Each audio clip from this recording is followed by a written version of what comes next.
You could waste hundreds of dollars going to an expensive hospital, or you could pay 66% less for the same quality of service at Elite MRI of Lawrence, an open MRI facility. That's right, our prices are 66% less for the same services as a hospital. We offer a comfortable open-air design in a patient-friendly atmosphere. We also offer same-day, evening, and Saturday appointments. The radiologist fee is included, and we provide self-pay discounts. It's your money, your time, your health, your choice. When you need an MRI, save money and choose Elite MRI of Lawrence.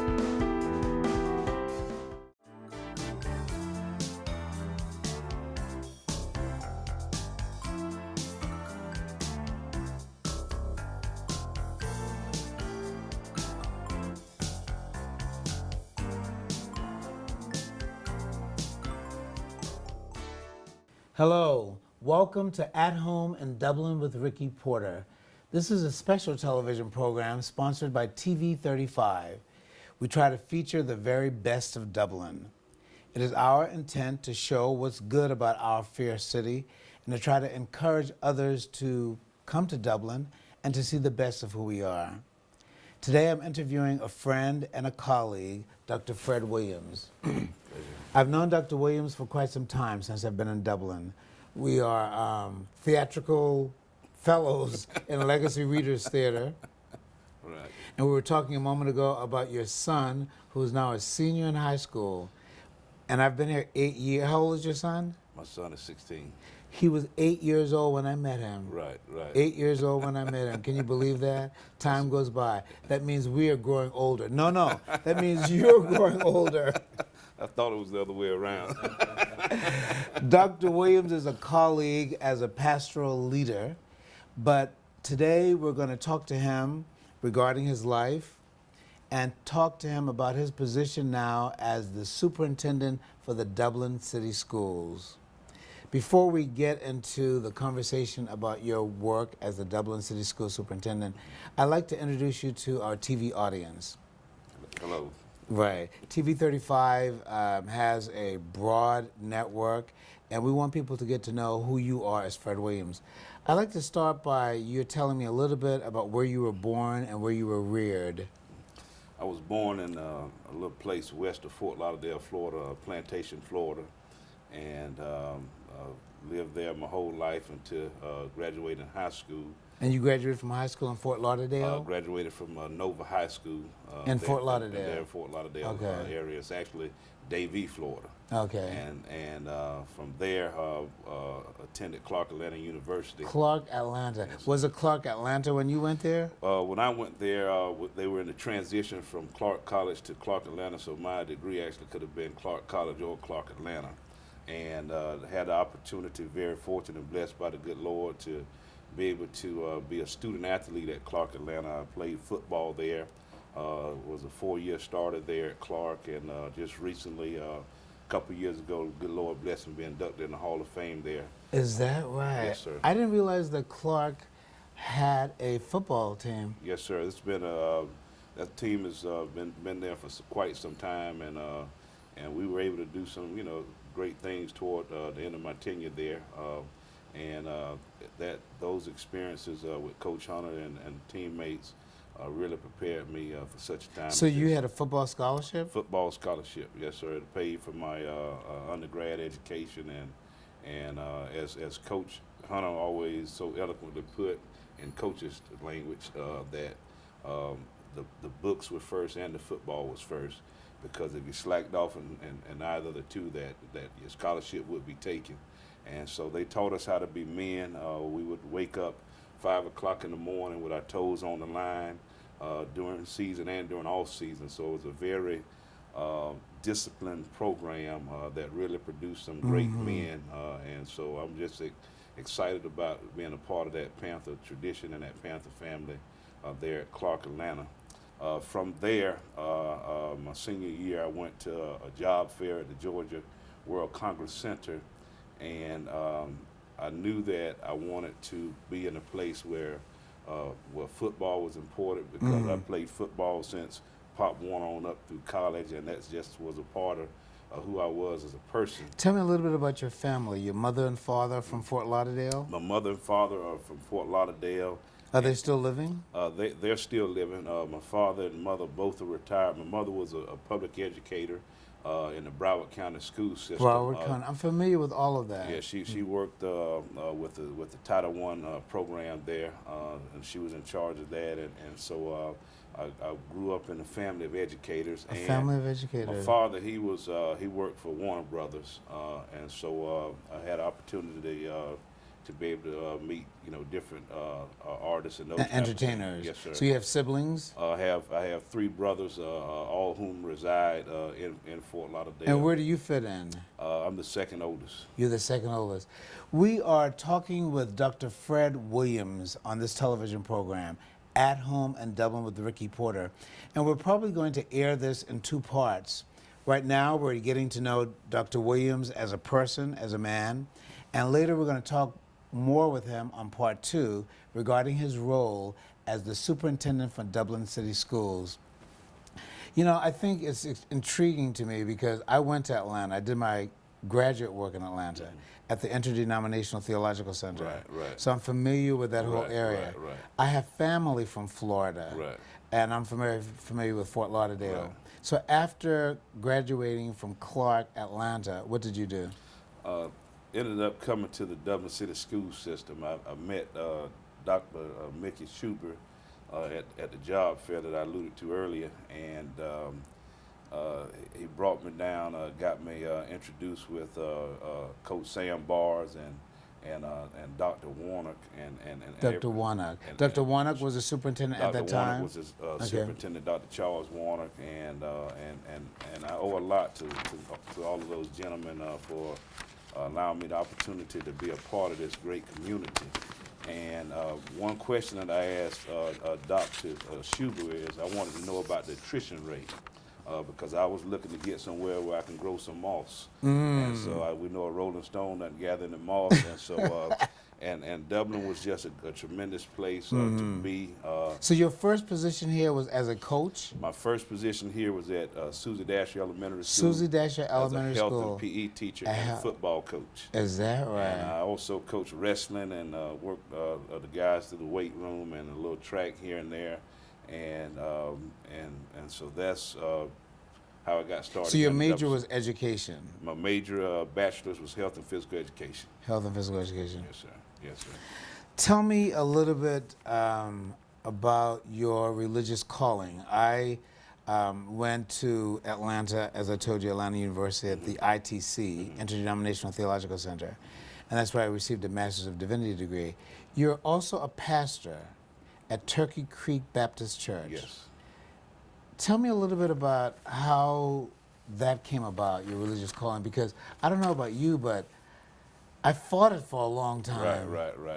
We're similar in those regards of always being a part of the church. My parents brought me up through the church. I have a grandfather who was an AME pastor and several other relatives who have been in the ministry. And I don't know if I ever really missed a Sunday school. Is that right? Because my mother and everyone was always engaged in helping other people's children and being so much a part of the life of the church. Were you reared in the AME church? I was actually reared in the Episcopal church. I was an acolyte. I grew up as in the Episcopal church as an acolyte, and I ended up being MC prior to leaving for college. And so the churches, I used to go on Saturdays with the priests and take communion to the sick and shut in. And I fought the calling for a long time, and just a lot of times in ministry, when you have relatives in it, particularly pastoral, correct, you can see some of the hurts and the correct challenges that pastors have to deal with at the hands of some members who you help the most. Correct. And so I didn't want any of those scars, didn't want my children to be a pastor's kid, didn't want my wife to be a pastor's wife. Oh, Lord, they pick on the pastor's wife. And so, they call them first lady, but they pick on the pastor's wife. And so, just seeing, some of those things, the other side of ministry, Didn't want any part of it, but I loved the Lord. So when did you accept the call? I accepted the call back in 2006, and I had served as a deacon prior to that. Always engaged youth director, then became youth pastor. I worked in the tape and media ministry. What church was this in 2006? This was at Greater New Friendship. Greater New Friendship. Out Highway 19 South. I'm familiar. Who's the pastor there now? Roger Edwards is the pastor there. Reverend Edwards. Greater New Friendship. Reverend Edwards. Yes, Right. yes. Reverend Edwards. Right. On 19. On 19, So yes, you were worshiping there with Reverend Edwards. Right. You became a deacon at his church, and so you were licensed there. Yes, sir. Wow. Yes. Are your parents still Episcopalians? My parents are, my mother's Episcopal, father's Baptist. So, yes. So, but it's been, the everything that we do is under the sovereignty of God, and so just could no longer bear the burden of running, and just yielded to what God's plan and purpose was for my life. Correct. We've been talking to Dr. Fred Williams, the new Dublin City School Superintendent and also pastor of Turkey Creek Baptist Church. We'll have more in a moment. Thank you. Growth. It's what we all want. It means doing what it takes, getting up every morning and making it happen. And we couldn't agree more. Because your success is our success. At Morris Bank, we're banking on you. Welcome back to At Home in Dublin with Ricky Porter. We've been interviewing Dr. Fred Williams, the new Dublin City School Superintendent and also pastor of Turkey Creek Baptist Church. Hello, Dr. Williams. Hello, Dr. Porter. Well, I do want to have some conversation with you about your work as the superintendent, but I want to segue into that by asking, how does the religious call as a pastoral leader affect your work as a city school superintendent? Do they juxtapose together? Do they contrary with one another? Does it work together? Well, it's all ministry. It's all ministry. It's all ministry. So you see your position as the superintendent of Dublin City Schools as a ministry. As a ministry. It's about serving. If we look at the example that Jesus Christ laid before us, he didn't come to serve, he came to be served. And when the Lord allows us to be in different positions and lenses, it's not about us. It's always about others. And so everything that we do as we live has to be others focused. And so we as you look at being a pastor or a Christian, just for that matter, and what we do in our daily life, it's all about passion and compassion. And so being able to be passionate and work though as we're working for God and not for men, but also being able to have compassion upon our peers and those that we serve, and our children and our young people, and always keeping in mind what we do to the least, we do it under Him, and so it's all just ministry. It's what we do as a Christian. Correct. We go into we're in this world, but we're not of this world, but we're serving the present age. You know, what I understand you to say is that the qualities for ministry, such as compassion, such as caring, you take those qualities for ministry and you take them into your work as a Dublin City School Superintendent. Yes, sir.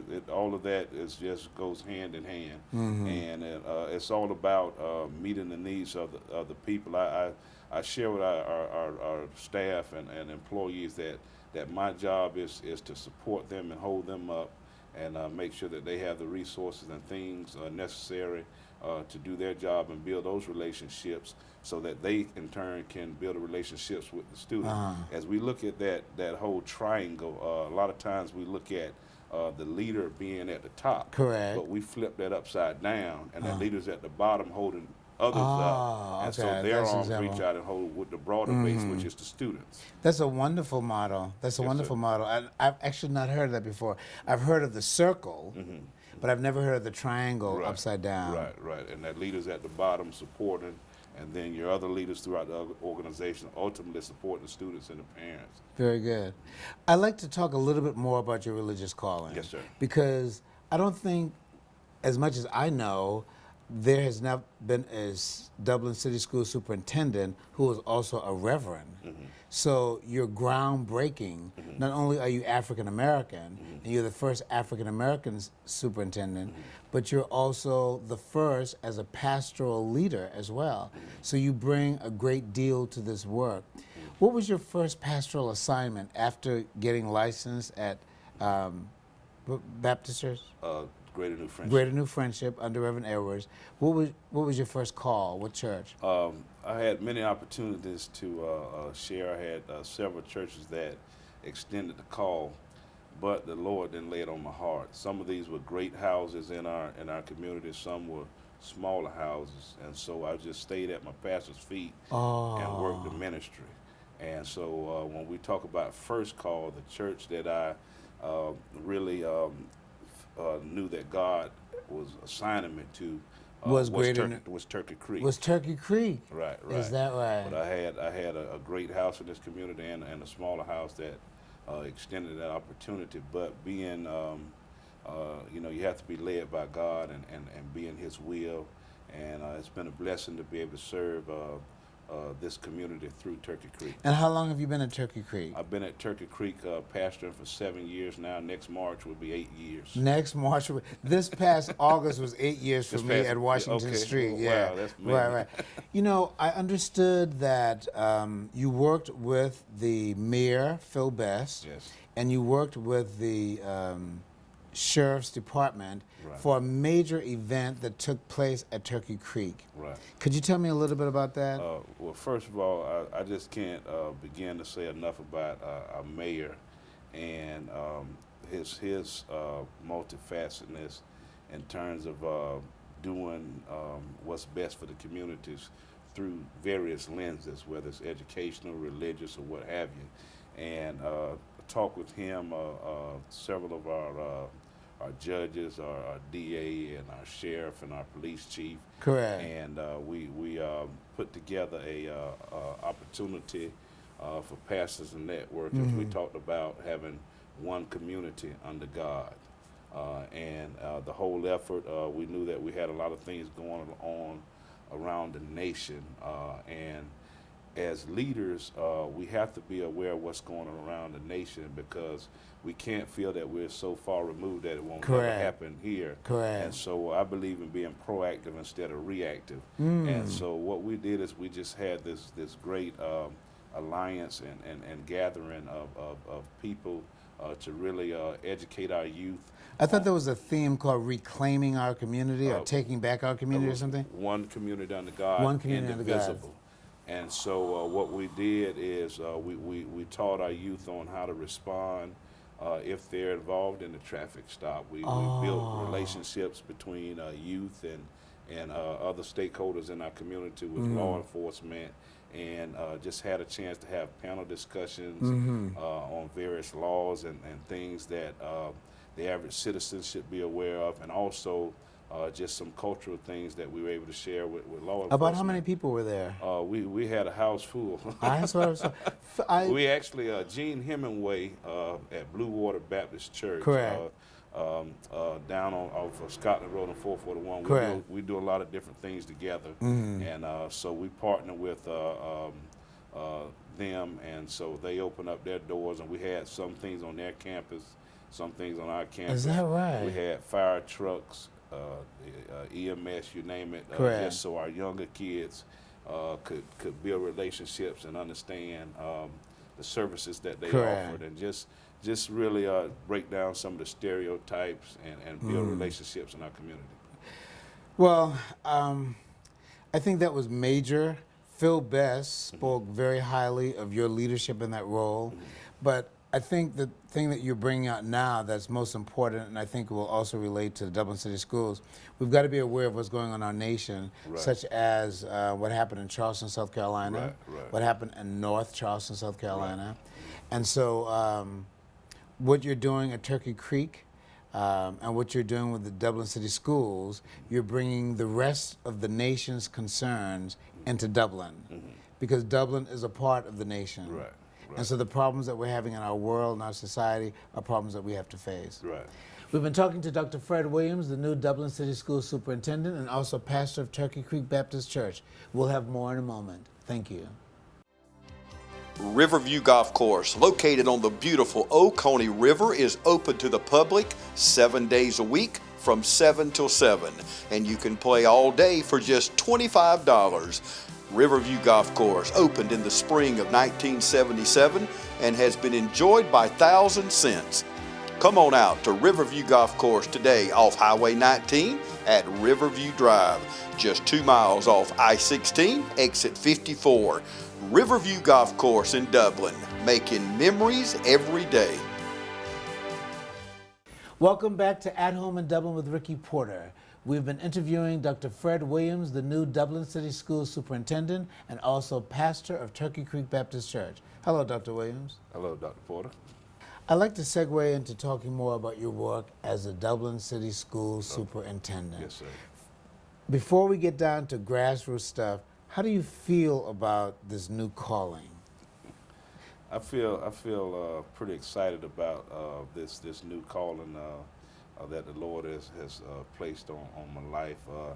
It is an opportunity to serve more people, and that's always exciting, because to whom much is given, much is required. Correct. And so we're just excited about this opportunity, and so many people in our school system, from our environmental specialists, cafeteria workers, previous principals such as Ellen Smith, and teachers and Correct. co-workers, they have done so many things to help me get to this point. And for that, I'm eternally grateful. So the excitement that I have is broad, because it's not about me, it's about our school system and the people and this community. And so that just really heightens the excitement.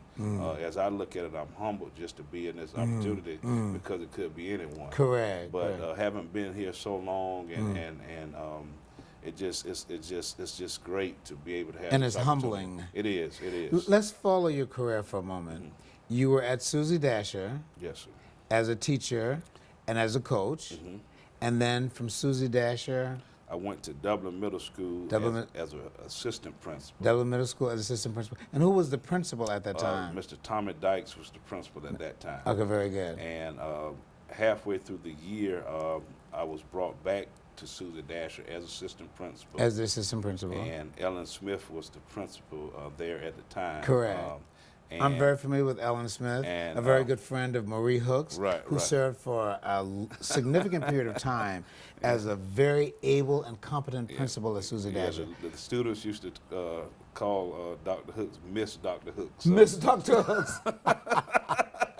Miss So Dr. Hooks. I'm familiar with Miss Dr. Hooks also. That was a great friend of mine. Yeah, she's a beautiful person. She is. So you served as assistant principal at Susie Dasher under Ellen Smith. Ellen Smith.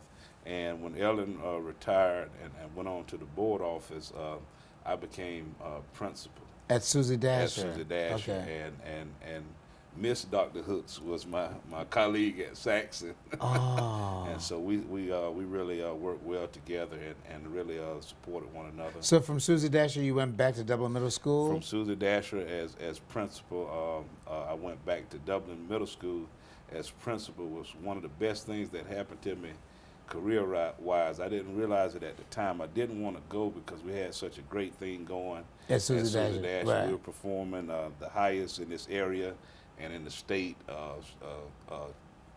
testing-wise. Yes.